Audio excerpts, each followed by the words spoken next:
This is a CNA podcast. The bargain between the global north and the south has to actually work. It's broken right now. It's not addressing the accelerated needs of people on the front line of climate stress.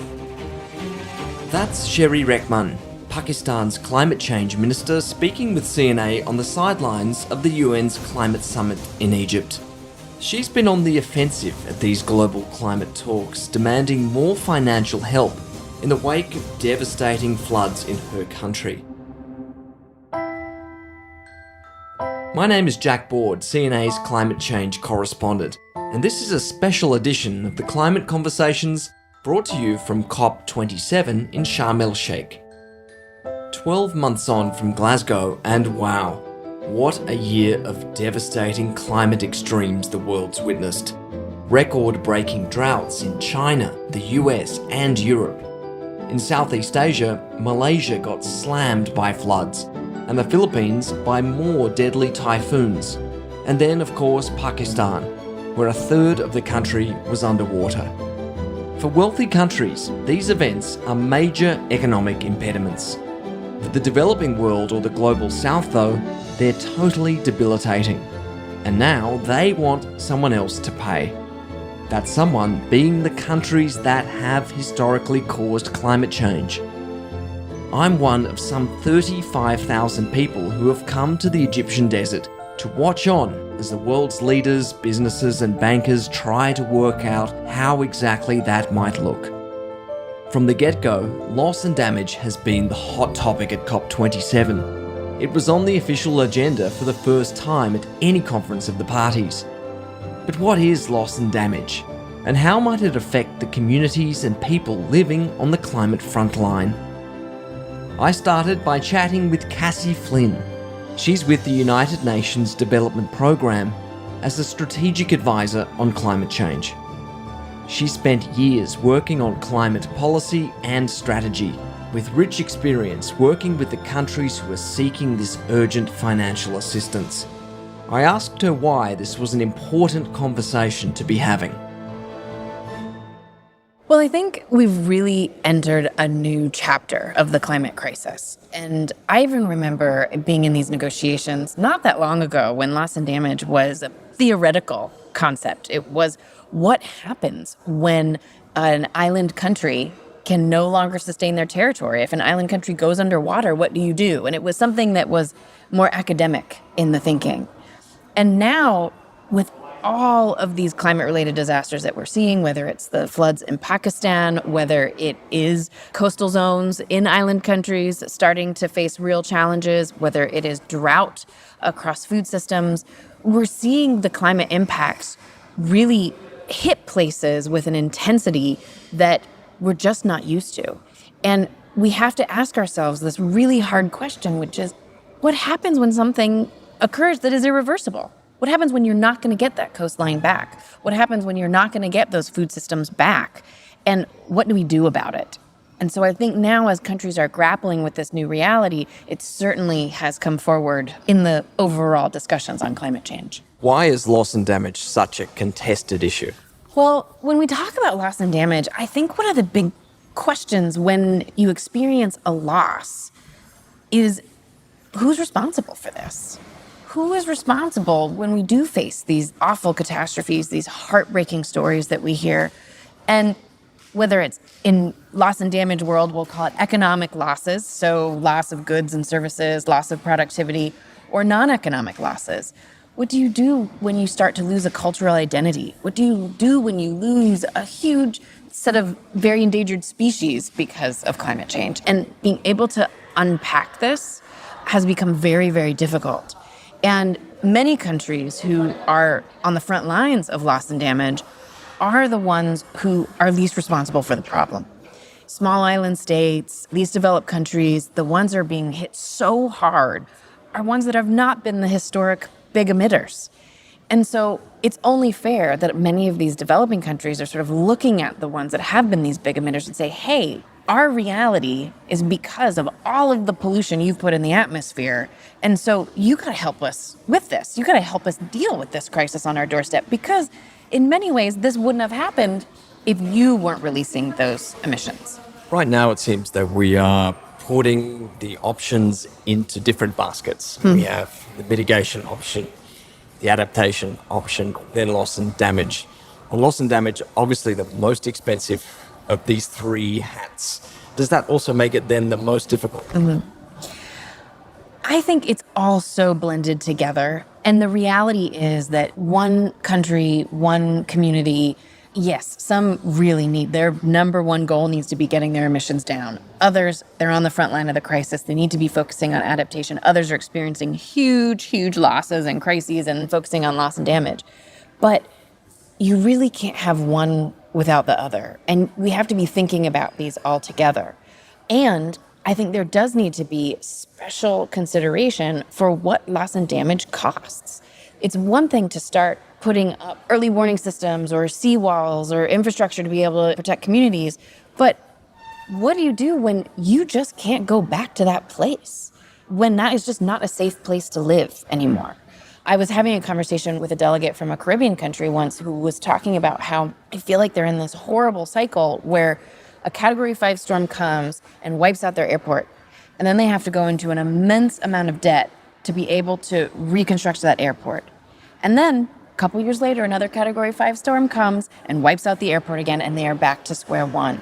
You also kind of touched on the intangible loss of culture, of place. How do we go about compensating or assisting financially communities who suffer losses like that? Well, something that I have been thinking a lot about is when we talk about loss and damage, we are also talking about an immense amount of heartbreak. To get up and to have to move your community, to lose the place, maybe there was a tree that you loved that you would always sit below, and you don't have that anymore. I grew up near the ocean, and to see the coastline change in a way that it seems so rapid and so overwhelming, I think that there's so much a part of this that is about our sort of hearts collectively breaking over this. And certainly the loss of art, the loss of music, the loss of cultural traditions have to be a key part of this conversation, because it's not as easy as people just picking up and moving somewhere else. You are tied to your place. You are tied to your community in that place. And we have to be thinking about this and being able to make accommodations for those types of really devastating and heartbreaking losses. Loss comes in different forms. Just ask the Maldives. The island nation isn't often on the news after hugely devastating events. Their climate story is unfolding slowly, but no less severely. Environment Minister Amarnath Shauna is an energetic voice for her country. I caught up with her in the middle of her typically hectic COP schedule, among the noise and crowds of the summit. Why is this an important moment in the climate change discussion? We have COP every year, specifically this year. Maldives has been advocating on climate change for the past couple of decades. And one of the issues that we have been highlighting for decades is the issue of loss and damage. That has not gained any traction for all these years. But small island states with a lot of work has managed to mobilize interest from political and non-political actors on this issue. And this COP, one of the most focused issues for discussion is funding for loss and damage. So when we're talking about loss and damage, people like to frame it as, where is the money? Who is going to pay? Is that the way you see it? No, it's not just about the money. Loss and damage is a complex issue.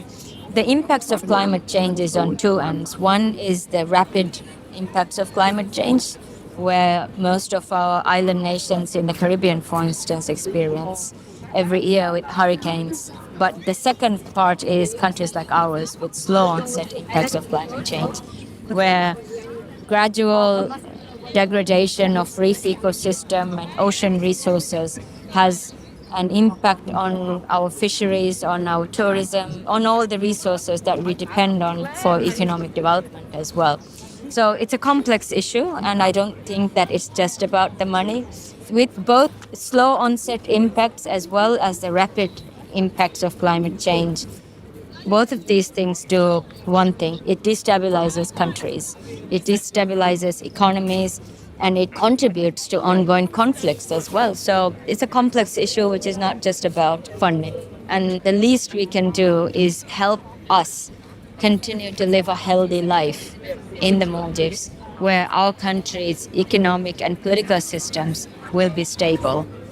When we are hit every year by floods and hurricanes, and our islands are rapidly eroding, that shrinks our fiscal space. And that takes away money that we would otherwise be spending on education, on healthcare, and other socio-economic problems that we have. We're not just a country that is affected by climate change. We have other development priorities as well. Maldives has managed to become a middle-income country in a span of 30 to 40 years. And that lifted us from poverty. We may not be able to maintain this level of standard of living if every year we have to spend and divert funds from education and healthcare and social protection systems to disaster risk reductions and mitigation. Do you feel a shift in momentum? Do you feel there is progress actually being made, an acknowledgement, taking of responsibility? Absolutely. The fact that we did not have a massive agenda fight in the beginning of this COP, I think, is a display of goodwill from all parties, including the developed countries, recognizing that this is a genuine issue, no longer something that they can put it in the back burner. You must be exhausted.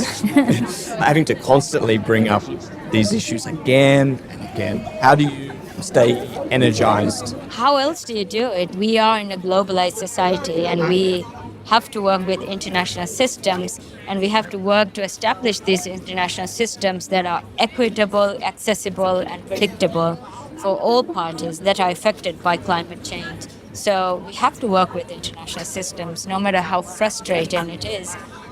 We may not be there in time to save the Maldives.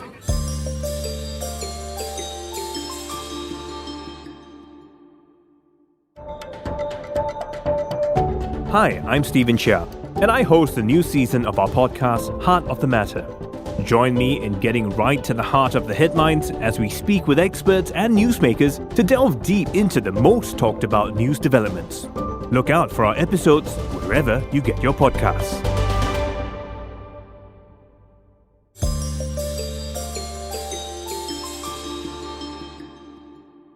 Despite the widespread climate impacts you see and feel across Southeast Asia, not all ASEAN countries are vocal about loss and damage. But leading the charge is the Philippines. Typhoons have always been a way of life there, but they're starting to be more regular and more powerful, leaving communities in what feels like a helpless cycle. I spoke to a couple of Philippine climate justice advocates in Sharm el-Sheikh, one who has attended 23 COPs already, the other just a handful so far. Hi, I'm Marina Labaldo. I am an international climate justice advocate from the Philippines, and I am here at COP to be part of the conversation of climate justice on loss and damage. And I am here to represent my community, the survivors of Super Typhoon Haiyan, and to make sure that the stories are out there and the stories are being amplified in platforms like COP.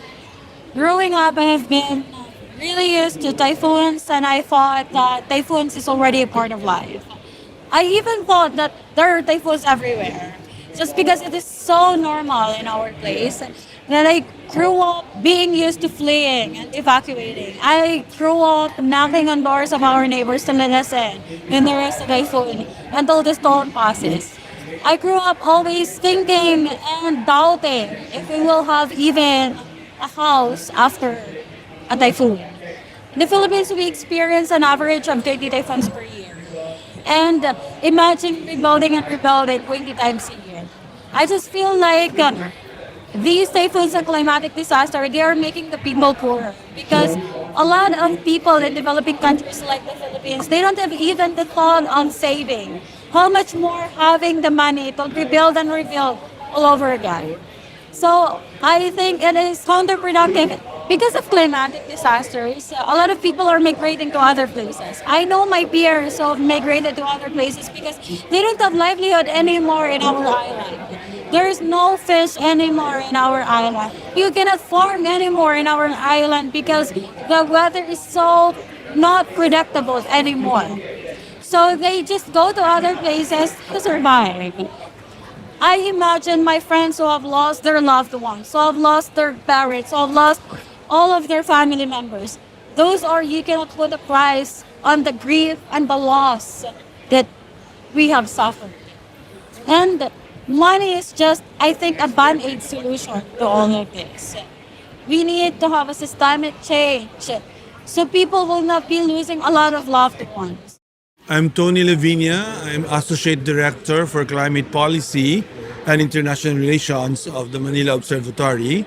I'm here because we work on global climate change issues and particularly trying to influence the negotiations for a more ambitious climate justice outcome.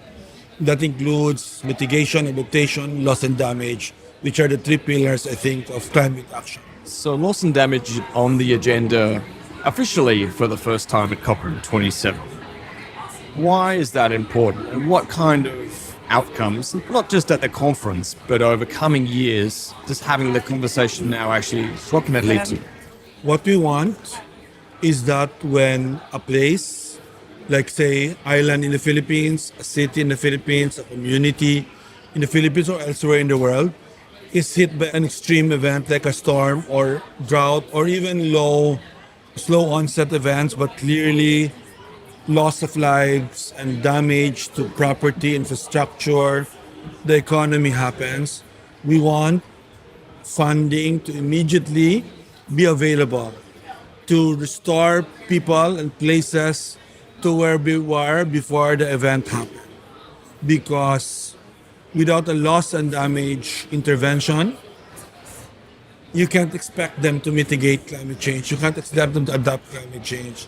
What's going to happen is there's going to be in this limbo world where they can't do anything about climate change anymore because their ability to do so has been taken away from them. So the idea is to restore them to that place where they can actually then actively do something about climate change again. Talk to me about the cycles that people in the Philippines and many other parts of the world go through as they already start to feel the impacts of these climate disasters year after year. Last week, we had a typhoon that affected the whole country. Or you can have a series of typhoons, like 4 or 5, one after another, hitting several places at the same time. And 6 months after that happens, another set of places, or the same places could get hit. They still haven't even recovered. And that's because there is no funding available for that. The most you have is humanitarian assistance that comes out of goodwill, which is good, but never enough to deal with the problem. One is either a fund or a facility dedicated to loss and damage, because it's different from mitigation, it's different from adaptation. I'm the eternal optimist. I've been doing this for 30 years. This is my 23rd conference of the parties.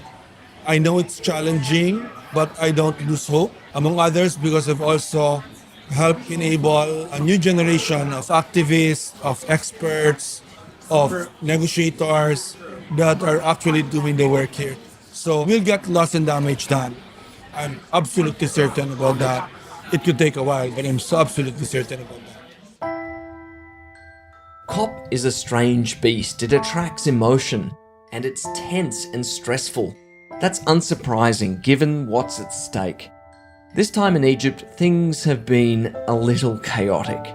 But talking to most people involved, they still think it's the best mechanism to actually come up with solutions to existential questions about the future of the planet. Not everyone agrees.